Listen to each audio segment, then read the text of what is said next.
Let's talk about the Youngstown Schools program.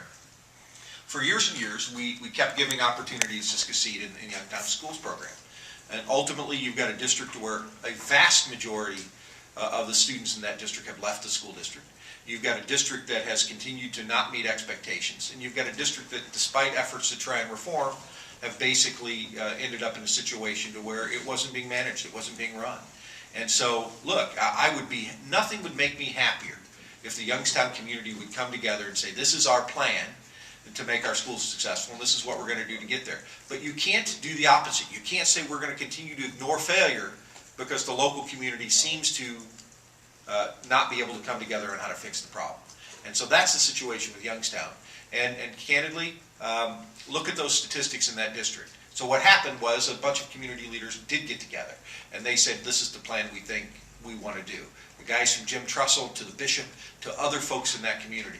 And frankly, one of the problems of that school district is you have an awful lot of staff people, no offense to the people in the community, that were still on a payroll that had far more teachers per capita because a lot of them didn't have students anymore.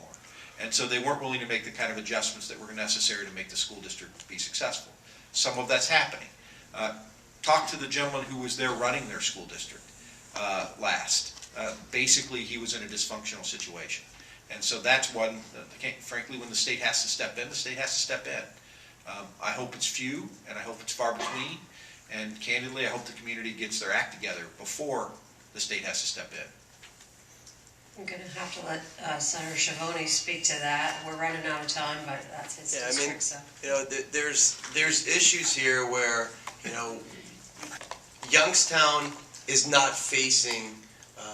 They're not the only district that is facing these problems. Okay, so Youngstown is struggling because the students at the school come from places that are not. Some of them are not the most nurturing places in the world, right?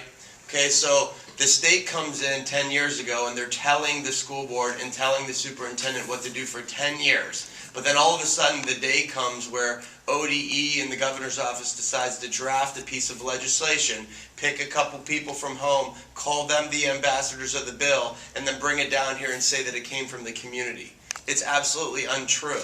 And so it does cut against giving locals the control to deal with situations in their particular communities. It's the complete opposite. And the word Youngstown isn't even in the bill. So it's any community that's going to fall into these same circumstances. Instead of doing bills like this, we should do bills that make investments into those particular kids and into those particular school districts like they did in Cincinnati, like House Bill 70 originally was intended for.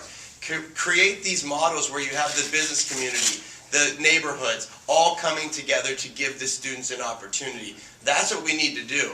And when you go to these urban areas and some of the poor rural areas, they're doing that because they care about their kids. It's not just send an ODE in to draft a piece of legislation, giving a CEO unfettered access to break teachers' contracts and turn schools, public schools, into charter schools. That's what the bill does. Nobody wants to talk about what the bill actually says. They want to talk about all the fluffiness of it, of helping kids, and we had to do this and all this stuff. But what it really does is just put one person in charge to make all the decisions. I hope it works. And I'm working with all the Distress Commission members because I care about my kids and I care about my community. But on paper, it could truly be the blueprint to destroy Youngstown schools and other urban schools that fall into the same situation.